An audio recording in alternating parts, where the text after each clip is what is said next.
아무리 반가운 사람을 만나도 요즘은 이제 서로 끌어안고 인사할 수가 없잖아요. 손으로 악수도 이제 제대로 할 수 없으니까요. 조엘 락이라는 심리학자는 그 안아주는 것이 굉장히 건강에 좋다고 해요. 스트레스 호르몬인 코티솔을 줄여주기 때문이라고 하는데요. 스트레스 받는 상황에서 안아주면 혈압과 심박수도 아주 낮아진다고 합니다. 안긴다는 것은 전인격으로 흥분하고 반응하는 것인데요. 사람이 안아주는 것도 이렇게 좋은데 하나님이 안아주면 얼마나 이렇게 더 흥분이 되겠습니까? 근데 첫사랑의 흥분은 알겠는데 그래서 단발머리만 나오면 흥분이 된다는 집사님도 계시더라고요. 그런데 보지도 못한 하나님의 안아주심은 안 믿어집니까?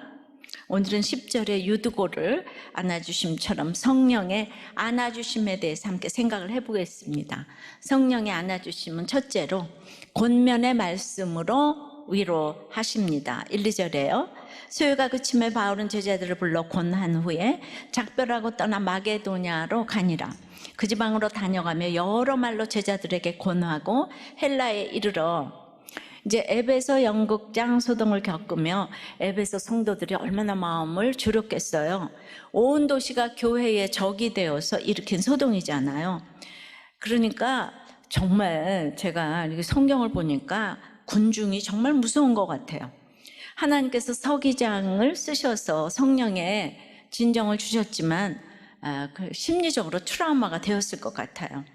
도니조와 성령의 세력을 여전히 대적하는 데메드리오 세력이 나에게도 모두에게도 그대로 남아 있었을 거예요. 언제든 선동당에 타오를 준비를 하고 있는 군중도 있고요. 제가 설교 아무리 해도 여러분들도 여전히 진영 논리에 갇혀 있는 분들도 계세요. 그래서 소요가 그친 후에 바울이 제자들을 부릅니다. 이제 소동 끝났으니까 한숨 돌리고 이제는 에베소에서 편하게 사역해야 되겠다. 이래야 되는데 아닙니다. 바울이 에베소 제자들을 불러 무엇을 했습니까? 권했다고 해요. 이건 이제 원어로 파라칼레오인데요. 기억하시죠? 파라는 옆에라는 뜻이고 칼레오는 부르다 뜻이에요. 외치다, 부르짖다 뭐 이런 뜻도 있는데요. 곁에 불러놓고 부모의 심정으로 끊임없이 위로하고 권면하는 것이죠. 그러니까 파라칼레오는 그냥 옆에 있을 뿐인데 그냥 내 이름 한번 불러주고 내 처절한 현실을 그냥 들어줬을 뿐인데 손 한번 잡아주고 부르는데 이게 위로가 되고 격려가 되고 일으켜 세워서 우리를 안아주심이 되는 거죠. 옆에서 우리를 도우시는 보혜사 성령님, 이 성령님의 이름도 파라클레토스예요. 그러니까 똑같은 뜻이에요. 이게 안아주심이에요.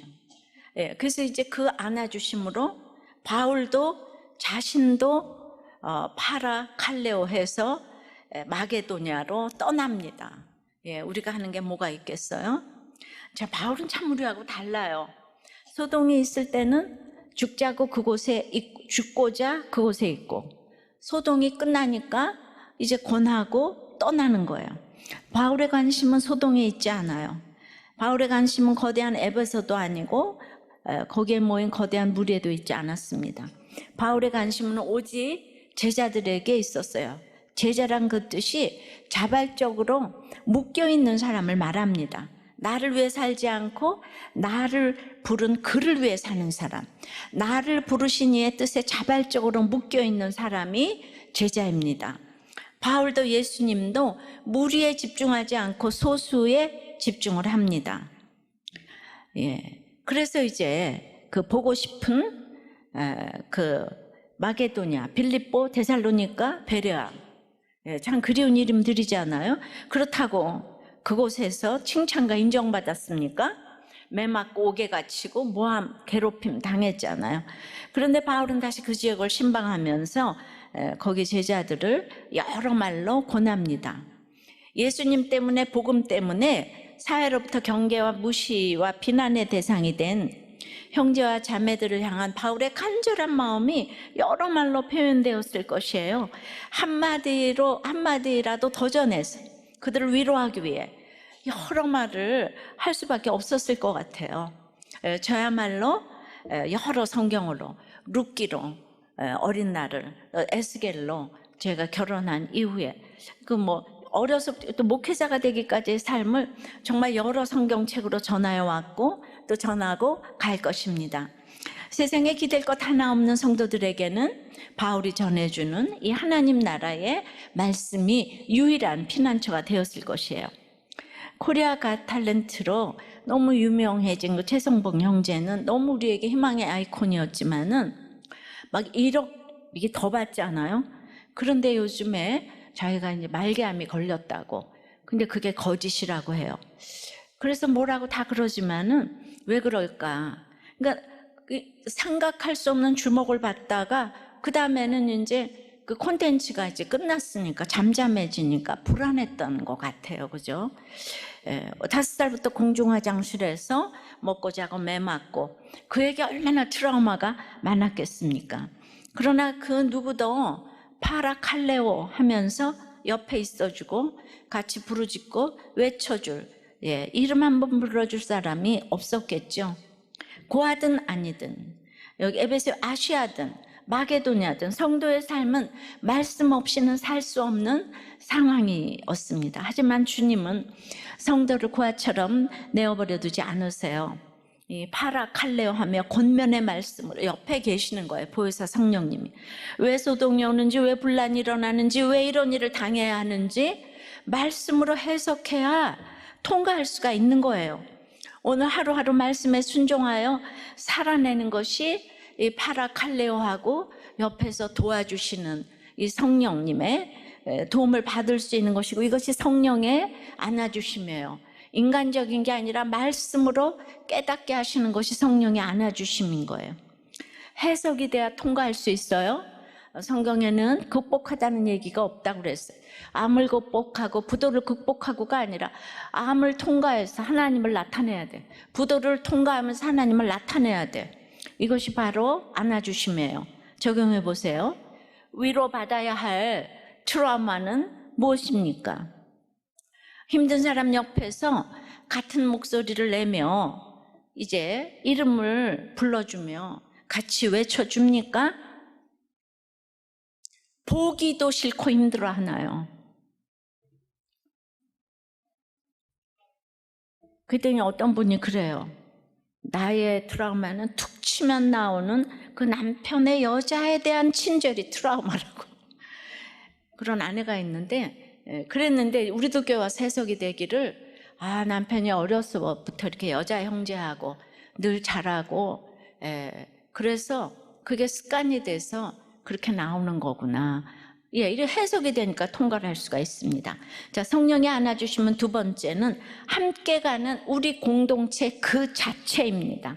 함께 가는 우리 공동체 그 자체입니다. 3, 4절에 거기 석 달 동안 있다가 배 타고 수리아로 가고자 할 때에 유대인들이 자기를 해하려고 공모함으로 마게도냐를 거쳐 돌아가기로 작정하니 아시아까지 함께 가는 자는 베레아 사람 브로의 아들 소바드와 데살로니가 사람 아리스다고와 세군도와 더베 사람 가이오와 및 디모데와 아시아 사람 두기고와 드로비모라.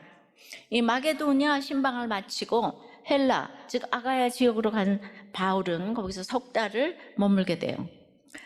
특히 2절에 헬라라고 유일하게 그 표현을 했는데, 그 아가야, 고린도라고 표현하면 더 알아듣기 쉬울 텐데, 그 헬라의 그 문화적 선민의식은 대단하고 유대인들의 선민의식도 대단하잖아요.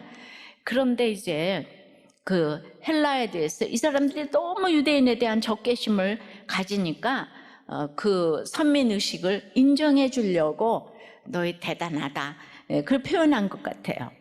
그 바울의 기막힌 구원을 위한 이 디테일에 늘 제가 놀랍니다. 여기 딱 헬라라고 표현한 데는 여기밖에 없는데, 왜냐하면 그 헬라 가운데서 그 바울의 피땀으로 세워진 고린도 교회, 음란하잖아요. 고린도인은 아주 음란해요. 그 남자는 기둥서방, 여자는 무슨 예를 들어서 창녀, 이렇게 표현이 되는, 거기서 고린도 교회를 그렇게 세웠는데 자기가 1년 6개월이나 자비랑 선교를 하면서 그렇게 하고 떠났는데, 들리는 소식이 정말 아비의 마음으로 낳은 그들이 고린도전서 9장 1절에 보면 이제 이렇게 2절까지 보면 바울의 사도권을 의심하고, 그리고 이제 여러 가지 음란으로 큰 눌림과 걱정과 눈물이 있다고 했어요. 그러니 배신감으로 보고 싶지도 않은 고린도였겠지만은 그곳에 석 달이나 머물며 계획을 가지고 사랑과 관심으로 양육을 했다는 거예요. 이 고린도에 석 달 머물면서 자신이 꼭 방문해야 하는 21절에 19장 21절에 로마도 보아야 하리라 하는 성령의 경령으로 그것을 원수 같은 고린도, 배신당한 고린도에서 석 달 동안 또 머물면서 이렇게 뭘 썼냐면 최대의 걸작 로마서를 이때 기록을 합니다. 그래서 바울이 가는 곳곳, 원수인데도 가고 우리가 생각하는 거하고 다 거꾸로 가는데 하나님께서는 그렇게 갈 때마다 바울도 키워가시고 메시지도 키워가시고가 정말 맞아요. 이번 미국 집회도 코로나라는 소요로 막혀있던 길이 열리자 제가 늘 미국도 보아야 하리라는 저의 작정을 하시고 하나님께서는 성령의 경령으로 미국으로 인도하셨죠. 그런데 첫 교회, 베델교회의 세미나 주제가 I am put here였어요. 근데 정말 그 말씀 그대로 하나님께서 저를 미국에 던져 놓으셨어요. 항상 내 의지와 상관없이 목회도 하시고 또 미국이란 땅까지 이끄셨는데 이 미국행이 최대의 걸작이 되기를 바랍니다. 바울은 이렇게 가르치고 3개월 동안 머물면서 로마서를 쓴 후에 이제 그 절기를 지키기 위해서 예루살렘으로 가려고 합니다. 그때 이제 예루살렘에 큰 흉년이 있어가지고 여러 교회에서 모은 헌금을 전달하기 위해서 배 타고 수리아 파송해준 수리아의 안디옥 거기 갔다가 예루살렘으로 가려고 했는데 그때가 마침 6월절 기간이어서 수많은 유대인들이 배 타고 예루살렘으로 가는 시기였어요. 그런데 바울이 이렇게 늘 좋은 뜻으로 가려고 하는데 유대인들이 바울을 배에서 죽이고 바다에 빠뜨리려는 공모가 있었어요. 쥐도새도 모르게. 근데 이제 바울이 이를 알고 다시 마게도냐 지방으로 지금 올라가는 거예요. 맞서 싸우지 않아요. 항상 바울의 적은 유대인이 아니에요. 우리를 괴롭힌다고 그래도 자녀가 적이겠어요? 부부가 적이겠어요? 형제가 적이겠어요? 바울의 적은 혈과 육이 아니라 어둠의 권세이기 때문에 싸우면 안 돼요. 바울은 그들을 피해서 그 수로를 놔두고 육로로 먼 길로 돌아갑니다. 근데 이때 신약 성경 중 어떤 사본에는 3절에 성령이 그에게라는 부분이 삽입되어서 바울이 그 유대인에 대한 음모를 들은 게 아니라 성령의 인도함으로 성령께서 알려주셔서 파라칼레오 하셔서 이제 바울이 늘 권면하고 위로하고 가르치니까 성령께서도 바울을 격려하고 위로하여 권면해 주셔서 이렇게 늘 위협을 피하게 해주시는 거예요. 이건 바울이 잘난 것도 아니고 정말 성령님이 내 옆에서 도와주시는 거예요. 감춰진 하나님의 경륜 우리가 알 수가 없잖아요. 근데 이 땅에 바울은 점처럼 지금 낮아져 있는데 이 효과적인 성령님이 도와주시지 않으면 그냥 점으로 왔다가 밟혀 죽을 것이에요. 그러니까 성령이 임하셔야 돼요. 그냥 순간순간 파라칼레오 하셔야 돼요. 보혜사 성령님이 내 옆에서 딱 옆에서 딱 따라붙어서 나를 도와주셔야 돼요. 그런데 이 외로운 바울의 여정을 함께하는 지체들이 있어요. 바울이 사역한 마게도냐와 아가야 그리고 갈라디아와 아시아의 교회들을 대표하는 사람들이 함께 있습니다. 베레아 교회의 소바더, 데살로니가 교회의 아리스다고와 세군도, 너베의 가이오, 그리고 루스드라 출신이자 바울을 분신처럼 수행한 디모데, 에베소를 중심으로 한 아시아인 대표인 두기고와 드로비모입니다. 이제 7명인데 이렇게 여러 교회 대표들이 왜 바울과 함께 가고 있을까요? 1차적으로는 경제적 어려움을 당한 예루살렘 교회를 위해 이제 모은 헌금을 바울과 함께 전달하기 위함이었어요. 근데 누가는 뭐 이 일을 구태여 지금 이 상황에서는 중요한 내용이 아니기 때문에 언급하지는 않았습니다. 근데 이들이 바울과 함께 가는 중요한 이유가 바울과 함께 가는 것 자체, 바울의 동행이 되는 것 자체, 바울과 바울의 사역에 그리고 이 기록을 읽는 독자인 우리에게 너무나 위로가 되기 때문에 여기 이렇게 언급을 했어요. 1차, 2차, 3차 이렇게 바울이 오직 주님을 위해 당시로서는 계획 자체가 쉽지 않은 길고 오랜 여행을 하고 있는데요. 그냥 처음부터 마지막까지 바울을 대적하는 원수가 계속 있는 거예요. 세상을 구원하는 화평의 복음을 전하고 다니는데 정작 바울 자신의 삶은 너무 외롭고 영육 간의 치열한 전쟁의 연속인 거예요. 집에서도 환영받지 못하고 배우자도 없는데 그냥 전쟁이 아니라 늘 살해의 위협을 겪어야만 했어요. 우리도 사실 집에서 요즘에 정말 막 칼부림이 일어나는 집도 많고 칼보다 더한 욕설이 난무하고 이러죠.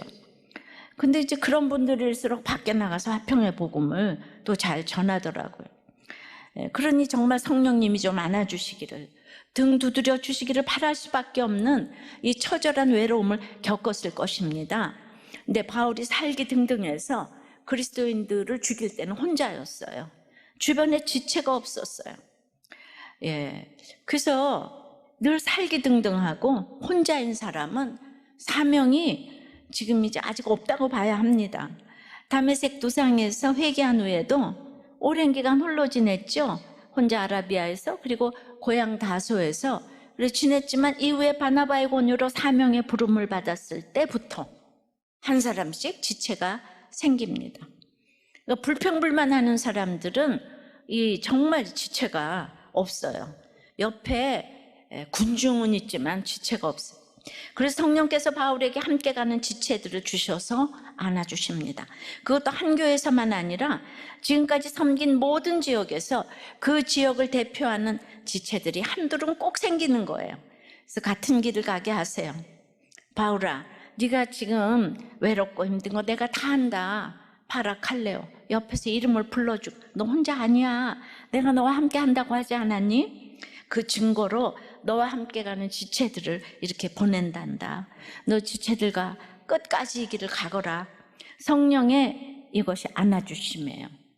그럼 이들을 신뢰한 징표는 무엇일까요? 이 여러 사람이 함께 강도의 위협을 무릅쓰고 육로로 긴 여행을 하는 것은 무리였지요. 그래서 이들을 먼저 드로아로 보냅니다. 아시아의 맨 끝 드로아 생각나시죠? 아마 구제 헌금을 가지고 이제 갔을 거예요. 큰 돈을 맡긴 채로 먼저 바다를 건너게 할 정도의 신뢰가 형성된 지체들을 허락함을 볼 수 있어요. 돈 하나에 감정이 틀어지고 사이가 멀어지고 사명에서 멀어지는 것이 비일비재한데 돈 한 푼으로 여기저기 옮기고, 여러분들 그러지 않아요? 근데 바울은 전 마게도냐 지역에서 모은 큰 돈을 자신과 함께하는 자들에게 맡김에도 전혀 의심도 불안도 하지 않습니다. 돈 때문에 싸우고 갈라지고 깨지고 평생 함께 해온 형제도 부부도 다 돈 때문에 깨지는데 바울과 함께한 자들은 큰 돈을 맡았음에도 어느 누구도 전혀 흔들리지 않습니다. 이런 사람들이 곳곳에서 이렇게 생긴 거예요. 부부는 문화가 하나 되고 몸이 하나 되고 마지막에 돈이 하나 되는 게 부부라 그래요. 계좌가 돈이 하나 되는 것이 부부관계일지라도 힘이 드는데 성령의 안아주심으로 한 형제된 지체들끼리 얼마나 큰 신뢰관계와 믿음이 생겼는지 볼 수 있습니다. 근데 저 사람이 단순히 좋아서, 저 사람이 나에게 잘해줘서, 그래서 이제 같이 간다, 이게 아니고, 내 유익이 있어서 같이 간다가 아니고, 내가 얼마나 죄인이며 우리 구주께서 얼마나 큰 값을 지불하고 나를 구원하셨는지를 아는 사람만 돈을 넘어설 수가 있어요. 내 사명이 무엇이고 그 사명의 무거움과 내가 받은 구원의 값을 아는 사람만 돈을 다룰 수 있어요. 아니라면 늘 갈아탑니다. 그냥 여기서 저기로. 늘 불평이 있어요. 내 탓이 아니고 네 탓이니까. 복음으로 말미암아 서로 믿게 되는 관계, 나를 믿어주고 또 내가 믿는 이런 사람이 내 곁에 파라칼레오 있는 것만큼 인생에 큰 복이 없습니다. 성령의 안아주심은 이해 타산을 넘은 참된 지체를 내 주변에 허락해 주십니다. 5, 6절에요. 그들은 먼저 가서 드로아에서 우리를 기다리더라. 우리는 무교절 후에 빌립보에서 배로 떠나 닷새 만에 드로아에 있는 그들에게 가서 이래를 머무니라. 이제 바울은 소수의 동력자들을 데리고 육로로 돌아 드로아까지 갔어요. 그랬더니 여기에 바로 누가가 있었죠. 16장 24절부터 바울 일행을 누가는 그들이라는 3인칭 복수로 표현하는데요. 이 구절에서 다시 이제 우리라는 단어가 사용됐어요. 누가는 2차 전도 여행 때 빌립보에서 그 귀신 들렸 여자 고쳐졌던 빌립보에서 바울과 헤어진 이후에 이제 3차 전도 여행 중 다시 빌립보를 방문한 이때 그와 상봉했어요. 그리고 6월절을 빌립보에서 보내고 이제 6절에 드로아로 넘어옵니다. 예전에 그 드로아에서 마게도냐 환상을 보고 아시아에 가는 거를 막으셨잖아요, 성령이. 그래서 그때 이제 드로아에서 그 빌립보로 갈 때는 그 사모드라게 네아폴리 기억나시죠? 이틀 만에 순풍으로 갔는데 하나님께서 얼마나 마음이 급했는지 알 수 있어요. 근데 이번에는 반대로 빌립보에서 드로아로 올 때는 닷새가 걸리는 거예요. 이거는 풍랑이 굉장히 심했다는 뜻이고, 나이도 많고, 살해 위협에 시달리면서 이제 풍랑까지 이리저리 흔들리는데 얼마나 힘들었겠어요. 그래서 도착한 후에 7일을 머물렀어요. 그만큼 이제 힘들었어. 그런데 그때 16장에서 성령의 환상을 봤던 그때 드로아는 지나쳤는데 이번에는 7일을 머물면서 복음을 전하는 거예요. 드로아 교회에. 이후 누가는 이때부터 바울의 예루살렘 여행에 쭉 같이 동행을 하는 우리가 되었습니다. 그러니까 이제 이렇게 힘들어요. 그러니까 살해 위협에서 이쪽은 이제 수로로 안 가고 육로로 돌아갔는데 풍랑까지 오고 계속 이렇게 힘든 가운데 우리라고 부를 수 있는 공동체가 있는 것이 얼마나 큰 힘이 되는지 몰라요.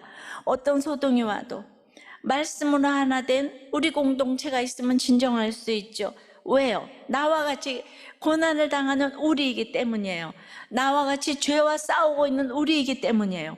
나와 같이 성령께서 평안에 매는 줄로 하나가 되게 하신 우리이기 때문입니다.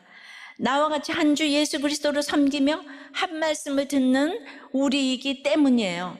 그래서 그곳에서 내 말을 할 수 있고 나와 같은 지체의 말을 들을 수 있기에 우리가 됩니다. 바로 우리들 공동체입니다. 우리들 공동체 자체가 성령의 안아주심인 줄 믿습니까? 우리들 공동체에 붙어만 있는 것은 결국 성령님의 강하고 따뜻한 팔에 꼭 안기는 것입니다. 적용해 보세요. 자, 성령의 안아주심을 위해서는 이렇게 내가 모든 것을 믿고 맡길 지체가 있나요? 내가 그 사람을 믿는다면 그 사람이 사명이 있어서 믿습니까? 내가 좋아서 내 감정으로 믿습니까? 그렇다면 믿음의 공동체가 우리가 되어서 그 자체로 위로가 됨을 경험한 일이 있습니까? 그래서 늘 이렇게 띵크를 해봐야 돼요. 그 성령의 안아주심은 이제 그 위로, 파라칼레오의 위로의 권면에 이제 말씀이고, 이제 두 번째는 우리 자체가 굉장히 안아주심이 되는 거예요. 세 번째는 떨어지는 약함까지 안아주시는 회복에, 이 떨어지는, 무엇에도 떨어지는 약함까지 안아주시는 회복입니다. 그래서 그 육로로 마게도냐를 돌아서 이제 드로아에 도착한 이전 바울 일행은 이제 먼저 도착해서 기다리던 지체들과 이제 만나는 거예요.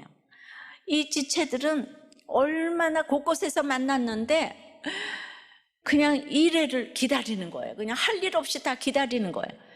예, 이 제자들은요, 자기 시간이 아니고 자기를 부르신 분의 시간에 맞추어서 항상 이 스케줄을 정하는 것이 바로 이 제자가 아닌가. 7, 8절이에요.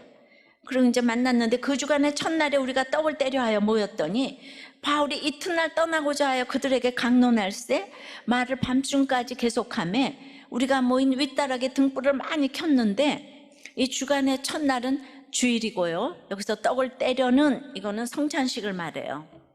이때 단어가 굉장히 독특한데 떼다, 뜯다, 으깨뜨리다 뭐 이런 말이에요. 즉 예수께서 생명으로 오셔서 자기 몸을 십자가에 찢어 떼어 깨뜨린 고난받은 사건을 우리는 성찬식으로 묘사해서 주의 성찬을 받는 거예요. 그리스도의 몸을 찢고 으깨뜨린다는 거죠. 우리가 지금 이런 사랑을 받았어요. 그리고 그때부터 그 구약에 나오는 안식일이 아니고 주일 예배로 모였다는 기록이 여기 처음 나오고 있는 거예요. 드로아 교회가 모이는 다락방에서 주일 예배를 함께 드리며 바울이 지금 설교를 했는데요. 강론이 이제 밤늦게까지 계속됩니다. 고린도 교회는 바울이 말에 조라다고 했는데 조라면 설교라도 좀 짧게 해야 되지 않아요? 근데 이제 바울이 아주 설교를 길게 합니다. 그런데 그럴 수밖에 없는 것은 내일이면 이곳을 떠나고 이제 살아생전 이곳에 다시 올지 몰라요. 저도 미국뿐만 아니라 어디를 갈 때도 이곳에 언제 다시 올지 몰라. 정말 없는 시간까지 내어서 설교를 하는 거예요. 목장 특강도 하고 목장 시험도 하고 그냥 이게 어디 놀러 갈 수가 없어요. 그냥 이게 꼭 마지막이라고 생각되니까 사도 바울의 마음이 너무 느껴지는 거예요. 그래서 어둠이 예배에 지장을 주지 않도록 등불을 많이 켰는데 당신은 그게 이제 횃불이니까 당연히 다락방 안에 산소가 부족하고 이산화탄소가 그냥 많으니까 얼마나 힘들었겠어요. 큰 사건이 일어나죠. 9절입니다. 유두고라는 청년이 창에 걸터 앉아 있다가 깊이 졸더니 바울이 강론하기를 더 오래 하며 졸음을 이기지 못하여 3층에서 떨어지거늘 일으켜보니 죽었는지라. 유두고는 복되다는 행운이라는 이름의 뜻이에요. 근데 로마 시대에 이렇게 비속으로 조사를 해보니까 그냥 너무나 흔한 이름인 거예요. 그냥 뭐 9번째로 흔한 이름이었다고 하는데 그래서 그 이름의 대부분은 일꾼이고 노예의 이름으로 유두고가 많았다고 하는 거예요. 그러니까 이 드로아 성도 중에는 노예와 일꾼들이 압도적으로 많으니까 이제 저녁에 예배를 드렸어요. 당연히 일하다가 종살이 하다가 늦게 도착해서 피곤했을 거예요. 그러니까 유두고는 이제 창틀에 걸터 앉아 있었는데 그렇게라도 깨워서 늦게 가기도 했고 바울의 강론을 들으려고 이제 했던 것 같아요. 근데 밤이 깊어지자 쏟아지는 잠을 도저히 참을 수가 없어서 막 졸아도 깊이 졸았어요. 그래서 이제 3층 건물에서 바닥으로 떨어진 사고로 이어졌습니다. 여러분 예배를 오면서 그렇게 주차장에 있고 문턱에 걸터 앉다가 떨어질 수가 있어요. 운동장에 있다가 그래서 예배는 꼭 앞자리에 앉으셔야 돼요. 우리가 복음을 알지 못했을 때 우리 모두 유두고와 같이 정말 평생을 생활고에 시달리다가 각자의 아픔과 정말 피곤과 고난으로 우리는 떨어져 죽음 바 된 인생이었어요. 그래서 예배가 중단된 삶을 살았습니다. 우리 다 핑계대요. 내가 피곤한데 교회 간 게 어디냐? 응? 그래도 내가 창틀에 앉았다. 그래도 내가 주차장에서 예배 드렸다. 그래도 운동장에 왔다. 너무 감사해요. 할렐루야. 운동장에라도 오시고 주차장에라도 오시고 저기 창틀에도 앉아 계시고 오시기만 하면 떨어져도 바울이 살려줄 줄 믿습니다. 온 게 어디 온 게 할렐루야 놀렐루야. 하여튼 오기만 하면 바울이 살려주십니다. 하나님이 살려주세요. 그러니까 바울이 이제 그래서 우리는 그래요. 내가 피곤해서 큐티 못해. 네가 나가서 일해봐. 뭐 이러면서 지금 있잖아요. 그러니까 3층에 있는데 이 밑에 그 더운 기운, 막 그냥 그 저기 열기, 이산화탄소가 이게 다 3층으로 가니까 조는데 더 조는 거죠. 예. 그러니까 이제 뭐 점점 더, 예. 나는 내 환경은 예배를 드릴 수가 없다니까. 우리의 모든 변이에요, 그죠? 우리 오늘 유두교의 변이에요. 다 팔자가 늘어져가지고 큐티도 하고 교회도 가는 거지. 이게 다. 근데 이 교회는요, 다 노예하고 일꾼들만 왔다니까요. 우리 평생 일하지 않아요? 예, 똑같습니다. 그럼 바울은 근데 어떻게 하나요? 10절에 바울이 내려갔어. 자, 내려갔어. 그 위에 엎드려 그 몸을 안고 말하되 떠들지 말라. 생명이 그에게 있다 하고 올라가 떡을 떼어 먹고 오랫동안 곧 날이 새기까지 이야기하고 떠나니라. 옳고 그름으로 율법적으로 생각하면 유두고가 얼마나 연약합니까? 설교 시간에 졸다가 창밖으로 떨어졌잖아요. 예, 율법적으로 판단만 하니까 어떻게 예배를 와서 저렇게 졸 수가 있어. 결국 하는 일은 거리두기예요. 거리두기. 나는 저들과 달라. 예, 그래서 옳은 자와 그른 자를 가리키면서 거리를 딱 둡니다. 예, 그러니까 구원의 역사가 일어날 수가 없어요. 근데 바울은 유두고가 떨어지는 그 약함의 자리로 오늘 내려갔다고 해요. 내려갔다고.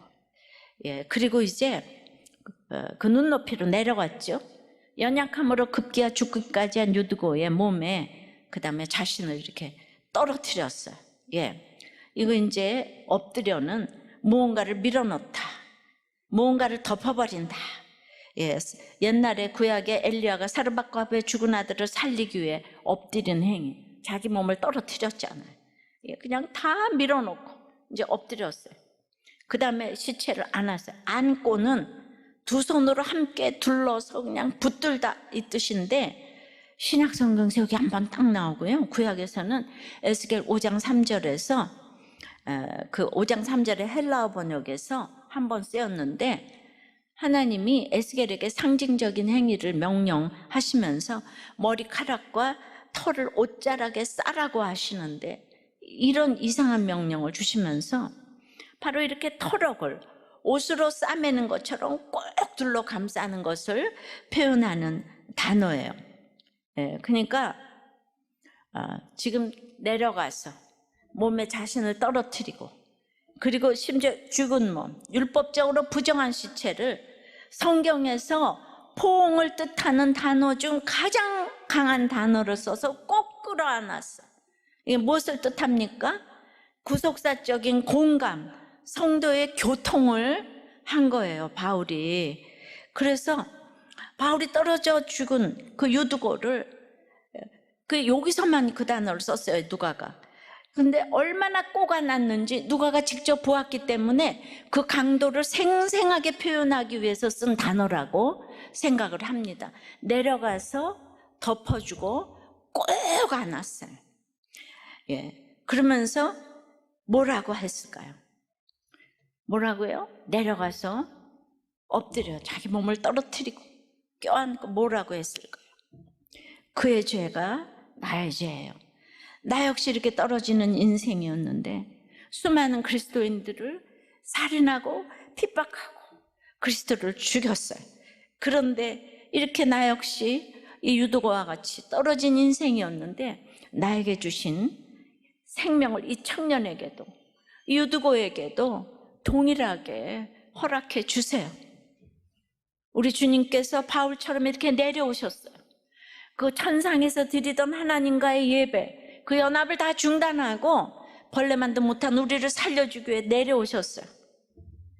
이걸 보면서 어쩔 수 없는 고단함과 슬픔과 부조리 속에 나 혼자 떨어져 죽은 줄 알았는데 우리 예수님이 내 옆으로 파라칼레오 하시면서 나보다 더 낮은 종의 신분으로 내려오셨어요. 그리고 죽어있던 내 몸에 정말 생기를 밀어 넣으셨어요. 자신의 몸을 찢어 보혈로 우리를 덮으셨어요. 마땅히 받아야 할 사망이라는 심판으로 떨어져 죽게 되는 그 심판을 우리 예수님께서 대신 받으신 거예요. 그러니까 그 예수님 대신해서 이제 내가 받아야 될 심판을 이제 유두고가 지금 받고 있고, 이 사도 바울이 나같이 죽은 시신을 끌어안고, 꼭 끌어안고 말합니다. 떠들지 말라. 우리는 이 떨어지는 사건 앞에서 소란스러워요. 누구 탓이야? 원인이 뭐야? 이가 누구지? 도대체 어떡하지? 죽음의 사건에서 다 떠들고 소란스럽습니다. 지난주 성령의 소동에서 크다 하다며 크다 에베소 외치던 자들을 어떻게 묘사합니까? 그들이 여기 왜 모였는지, 우리가 누군지, 무엇 때문에 모였는지 알지도 못한 채 크다 하다며 2시간을 떠들었어요. 이게 똑같은 뜻입니다. 소동했다, 떠들었다, 죽음 앞에 우리는 어떤 대답도 못하고 입 까졌다고 그냥 다 지금 떠들어대고 있어요. 죽은 유두고를 꼭 끌어안은 바울은 두려움과 당황에 빠져서 어찌할 바 알지 못하며 소란스러운 지체들에게 떠들지 말라. 생명이 그에게 있다라고 말합니다. 우리 주님이 우리를 안아주시니 이렇게 내려갔던 인생이 올라갑니다. 올라가서 어디까지 올라갑니까? 중단되었던 예배에, 그 예배의 자리, 아들만 먹을 수 있던 그 떡상의 자리, 주님의 아들과 딸의 자리까지 우리를 올리십니다. 떨어져 죽는 사건도 하나님께 드리는 예배를, 말씀의 강론을 막을 수가 없습니다. 생명을 살린 일은 바울이 한 것이 아니라 하나님이 바울을 통해서 하게 하신 일이기 때문입니다. 가장 거룩하신 예수님께서 가장 더러운 십자가를 자기 십자가로 지고 세상에 하지 못하는 적용을 하셨어요. 이게 진짜 거룩이에요. 우리의 거룩도 결국 구원 때문에 연약한 가족과 지체를 끌어안는 것입니다. 그 연약함과 아픔과 죄악을 내 연약함과 아픔과 죄악으로 안아주는 거예요. 그것이 바로 성령의 안아주심입니다. 그러니까 그 결과 어떻게 됩니까? 12절에 사람들이 살아난 청년을 데리고 가서 적지 않게 위로를 받았더라. 이제 비천한 인생이었던 유두고의 삶이 다른 사람에게 약재료가 되며 다른 사람의 위로가 됩니다. 유두고는 한 것이 아무것도 없어요. 그저 힘들고 지친, 그리고 세상의 권세 앞에 어쩔 수 없이 죽을 수밖에 없더라도 힘든 몸을 이끌고 예배의 자리에 나온 것밖에 없습니다. 그렇습니다. 유두고처럼 다 힘들고 나는 피곤한데, 그런데 내놓을 곳이 없는데 우리도 꽤 목장에 다 들어오면은 그 유두고의 그냥 그 삶이 약재료가 되어서 목장에서 다 은혜를 끼치는 거예요. 그리고 이것이 지금 세계로 흘러가게 생겼어요. 바로 적지 않게 지금 위로를 받는 거잖아요. 유두고의 삶을 보면서. 유두가 노예인데, 창틀에 떨어져서 그냥 죽었을 뻔한 인생인데 그냥 예배 가서 회복되니까, 피곤한 몸을 이끌고 가서 예배에 앉아 있으니까 이렇게 이제 다 사람들이 위로를 받는 거예요.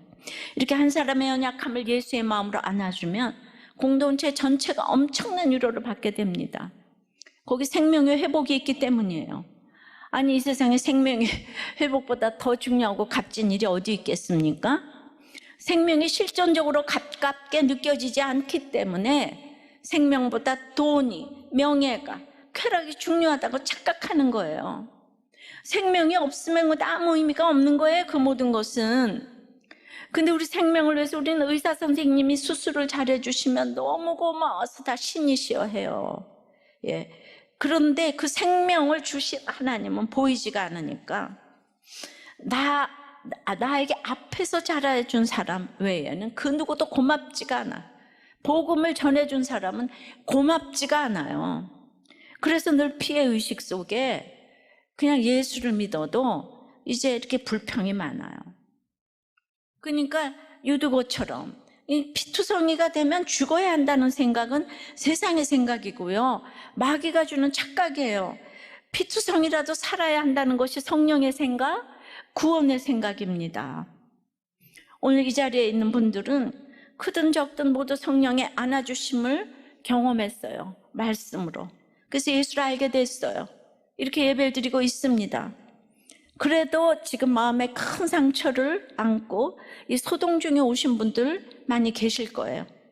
하나님을 향한 원망을 품은 분들도 계실 것이고, 지금 믿음이 흔들려 큰 회의에 빠진 분들도 계실 거예요. 우리 오늘 간증한 집사도 얼마나 많이 흔들리고 정말 상처와 소동 가운데 여기 이렇게 지나고 왔겠습니까? 그러나 여러분이 어떻든지, 여러분이 어떻게 오해를 하든지 그 연약함, 그 떨어지는 연약함을 우리 성령님께서 이 시간 말씀으로 꼭 안아주실 줄 믿습니다. 그리고 진짜 참으로 제가 이렇게 스탠리 하워즈의 그 아내가 아팠잖아요, 정신병으로. 그런데 뭐라 그랬냐 하면은 그 가족이 너무 힘든데 거기서 할 일이 그냥 보호자가 정말 살아만 있으라고, 보호자가 자기를 지켜야 한다고. 근데 자꾸 아프면 자괴감이 들고 그러잖아요. 살아만 있으라고. 제가 이번 주에 목회자 세미나 하면서 그 얘기를 하면서 참 그 말이 진짜 이렇게 맞다. 그래서 저는 여러분 살아만 있으라고, 어떤 경우에도 살아내라고, 그래서 구원을 누리라고 끌어안아 주시는 그 주님을 만나기를 바라요. 성령의 안아주심은 결국 여러분 안에 생명을 회복시키실 것입니다. 그러니까 여러분 피투성이라도 살아만 계세요. 여러분이 살아야 남들을 지킬 거 아니에요. 그러니까 그냥 고만 정죄하고 자기 자신을 자괴감에서 빠져나와서 살아만 계세요. 살아남으셔야 합니다. 여러분을 안고 계신 성령께서 여러분이 당하는 모든 고난과 사건보다 강하시기 때문에 여러분을 반드시 살려주시고 회복시켜 주실 것입니다. 그래서 결국 여러분을 보는 모든 지체들이 살아난 여러분을 통해서 적지 않은 위로를 받게 될 것입니다. 꼭 그냥 이렇게 뭐 이렇게 별로 이렇게 고만 이제 고민하고 정죄하고 여러분을 지키시길 바라요. 적용해 보세요. 이제 다 끝났다며 떠들며 절망하는 것은 무엇이고, 나를 안아주시는 성령님의 은혜를 헤아리는 것은 무엇입니까? 지금이라도 성령님의 팔을 붙잡기 위해 내가 내려가 엎드려 끌어안는 적용 중에 이게 어디까지가 되고 어디까지가 안 되십니까? 그냥 말씀으로 깨닫는 것이 안아주심이기 때문에 말씀으로 깨닫는 큐티 나눔을 하나 좀 읽어드리겠어요. 그러니까 이제 이 딸이 손목을 그었다는 거예요. 당황이 됐대요. 학교 선생님과 상담 후에 딸아이에게 너는 평균 이하야 라는 말을 했는데 상처받은 이 딸이 손목 긋고 자해를 했다는 거예요. 근데 아이와의 친밀도, 대화의 양과 질을 고려했을 때 우리 집은 외부의 이런 어려움에 대해서 충분한 쉼터가 되어준다고 생각을 했다는 거죠. 근데 아이에게는 7, 8명 정도의 친구들이 있는데 그 안에서 매일 다툼이 일어나고 한 명씩 돌려가며 딸을 시키고 있다고 했다는 거예요. 그러니까 믿을 수 없고 서로를 미워하지만 그냥 필요해서 함께 지낼 수밖에 없는 관계인데, 얘가 중학교 1학년인데 만나고 오면 진이 빠지는데 그냥 그 친구 얘기를 들을 때마다 그냥 답답하게만 생각했는데 선생님 상담에서 적지 않은 지적을 받게 되었고, 아이와 이를 이야기하는 과정에서 선생님이 이러이러한 것을 지적했는데 그게 맞냐고. 그러니까 아이가 그건 평균이야. 그래서 이런 지적을 받았는데 그런 부분은 평균에서 빠지는 거야. 그런 평균이 어딨어? 그러니까 이제 아이가 아빠의 이 집요한 여기에 평균 이하가 맞아 그랬다는 거예요. 그리고는 손목을 그었어요. 왜 걷냐? 스스로의 화가 나서. 인정받고 싶어서 지푸라기라도 잡으려고 그랬던 아빠에게 평균이야라는 단어를 들었어요. 그래서 자신의 삶의 평균이야의 도장을 찍어버리고 그냥 어렵게 붙들고 있던 손을 뿌리친 셈이 된 거죠. 아이가 아빠와 평균이야를 아내에게 말하며 울었다고 했을 때 나는 너무 화가 나고 그냥 너무 우리 아이가 멍청하다고 생각했다는 거예요. 자신의 인생을 책임지지 못한 채 다른 사람만 비난한다고 생각을 했습니다. 그런데 말씀은, 요즘 에스겔 말씀은 계속해서 성전의 구조를 보여줍니다. 오늘 본체와 골방 그리고 서쪽 건물을 이야기하는데 방의 위치, 넓이, 두께와 길이 등등 요즘의 기준으로 참 초라한 건물인데 요즘의 기준과 초라한 이것이 저의 믿음의 수준입니다. 아이에게 바란 것도 그런 것이 아니었나 싶어요. 지금껏 공동체에서 보여주신 기준이 아니라 현재 저의 마음을 사로잡는 기준으로 가치보다는 거대함을 쫓고 세미한 디테일보다 거대한 담론의 마음을 두었습니다. 아이에게서 느꼈던 답답함이 아이에게 던졌던 말과 보여주었던 행동이 모두 내 기준이었습니다. 아이가 느꼈을 여러 감정들을 성전의 모양과 겹쳐봅니다. 이 성전, 이게 뭐지? 하면서 눈으로만 쓱 읽어버렸던 성전 모양처럼 아이의 아픔들의 깊이와 좌절의 넓이, 고뇌의 높이들을 그렇게 쓱 읽어내렸다는 생각을 합니다. 아이는 자기 몸에 손을 뗄 정도로 힘들었고 더불어 노력하고 있었구나. 도와달라고 보여주고 있었구나. 내 기준에 맞지 않아 지루하고 의미가 없어 보여 눈으로만 흘려보냈구나. 미안하고 부끄러워서 어쩔 줄 모르는 제게 주님은 성소의 각기의 규례를 보여주십니다. 살피어 관찰하고 재고 측정하고 의미와 이유를 고민하고 그리고 가장 중요한 목적인 이 드려야 할 예배를 드리는 것, 이것이 주님이 오늘 아침 제게 보이신 성전의 모습입니다. 주님 감사합니다. 저는 우리가 되었담이 아니고 그냥 이뤄가면서도 말씀으로 안아주심이라고 이거 누가 해석해 주겠어요, 그죠?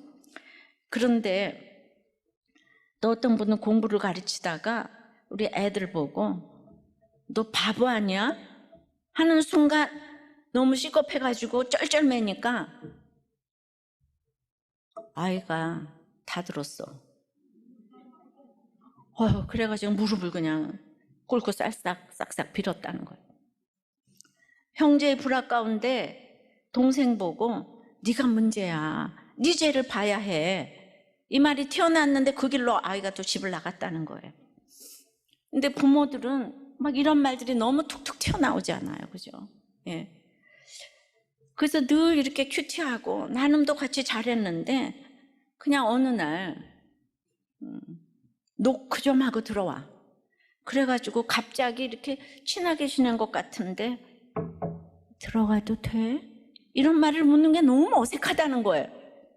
근데 우리가 하나하나 이렇게 성전을 이루어가면서 정말 적용을 해야 되는 게 성령의 안아주심이 감상적인 게 아니라 너무 치열하게 적용을 해야 하는, 그래서 해석이 돼야 통과할 수 있는, 그래야 해결이 되는 게 바로 성령의 안아주심이 아닌가 싶습니다. 말씀 맺어요. 성령의 안아주심은 그래서 권면의 말씀으로 파라 칼레오 하면서 위로하십니다. 함께 가는 우리 공동체 그 자체가 있어야 돼요. 이런 공동체는 떨어지는 약함까지도 안아주시는 회복이에요. 그래서 우리는 말씀으로 주품에 안기기를 기도합니다.